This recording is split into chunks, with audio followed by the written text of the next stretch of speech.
Weeks after the city approved an ICE detention center, detainees are already being held in Leavenworth. And that's where we begin your 9 things to know. We will provide them basic human necessities.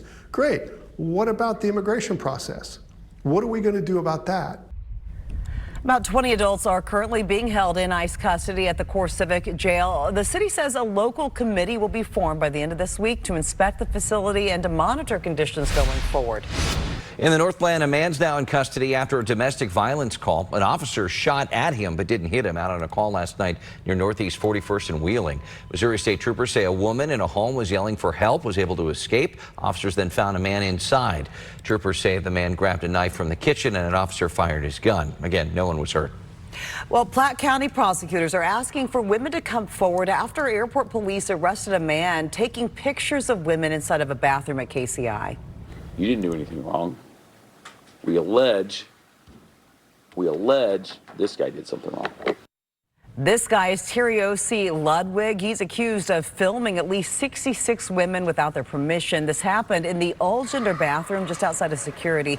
So if you flew between January and March, prosecutors want to hear from you. An inflatable dome could soon go up in Lee Summit, and the public has a chance to weigh in tonight. City Council is holding a hearing over the dome, public hearing. This would go up just south of the View High Sports Complex, would cover 15 acres, be up from November to March. But putting up the dome requires a special permit from the council. Tonight's public hearing starts at 6. We're now 2 weeks away from municipal elections in Missouri on April 7th. And starting today, voters can vote early with no excuse absentee voting. There are 7 places that Kansas City voters can go. Check with your local election board to see when and where you can vote. Well, the Supreme Court is taking up the topic of mail-in ballots. Some conservative justices worry ballots counted after Election Day could undermine public confidence. Now, liberal judges say that changing the rules so close to an election could confuse voters. A decision is expected in June.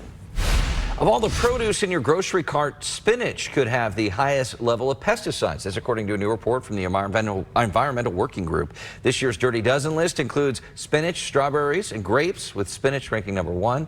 For the first time, researchers found more than 60% of samples contain so-called forever chemicals, which can last in the environment for years. The Department of Homeland Security has a new leader, even as the department has not been funded in more than a month. Oklahoma Senator Markwayne Mullin is taking over the DHS, replacing Kristi Noem. Now, the U.S. Senate confirmed him to the post on yesterday, Monday. Until the stalemate over immigration reform ends, DHS workers will continue to go without pay. Hundreds of ICE agents are staffing several airports across the country to help support unpaid TSA workers. President Trump told Republicans to make no deal to fund DHS until his Voter ID Act is passed. Can't have Homeland Security without voter ID or proof of citizenship, so we're tying them together.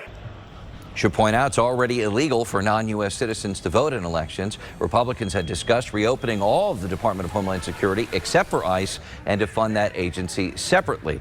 But the president wants them to stand firm on this. Democrats have been clear they oppose what's called the Save America Act and can't pass it in the Senate without at least some bipartisan support.